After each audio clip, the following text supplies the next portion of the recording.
আমাৰ সহচলী ছাত্ৰ ছাত্ৰীসকলৰ অভিভাৱকসকলৰ লগতে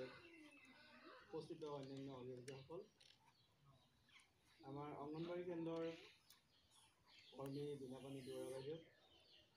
আমাৰ সহশিক্ষকদ্বয় তথা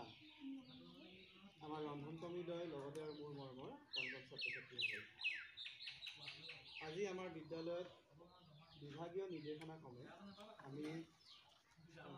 শিশু মেলা অনুষ্ঠিত কৰিবলৈ লৈছোঁ। এই শিশু মেলাৰ প্ৰধান উদ্দেশ্য হৈছে আমাৰ বিদ্যালয়ত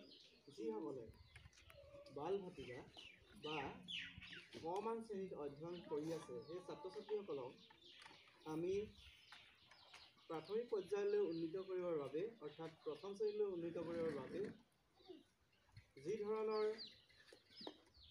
মূল্যায়ন অনুষ্ঠিত কৰিব লাগে, বাকী ওপৰৰ শ্ৰেণীসমূহৰ দৰে আমি তেনেদৰে মূল্যায়ন অনুষ্ঠিত কৰিব নোৱাৰোঁ, যিহেতু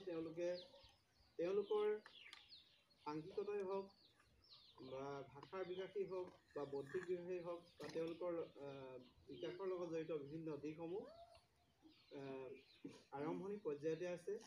গতিকে তেওঁলোকক আমি কিছুমান সৰু সৰু ক্ৰিয়াকলাপৰ জৰিয়তে আজি শিশু মেলাত তেওঁলোকৰ এই প্ৰাক-সাংঘিকতাৰ বিকাশ, বৌদ্ধিক বিকাশ, ভাষাৰ বিকাশ, সামাজিক আৰু আৱেগিক বিকাশ, এই বিকাশসমূহ তেওঁলোক কোন পৰ্যায়ত উপনীত হৈছে তাক পৰীক্ষা কৰি তেওঁলোকক পৰৱৰ্তী শ্ৰেণীলৈ উন্নীত কৰাটোৱেই হৈছে আজি শিশু মেলাৰ প্ৰধান উদ্দেশ্য। গতিকে মই সকলোকে এই শিশুসকলৰ সামগ্ৰিক মূল্যায়নত অংশগ্ৰহণ কৰি তেওঁলোকৰ উন্নতিৰ বা বিকাশৰ পৰ্যায় অনুধাৱন কৰিবৰ কাৰণে অনুৰোধ জনাইছোঁ আৰু ইয়াকে কৈ মোৰ বক্তব্য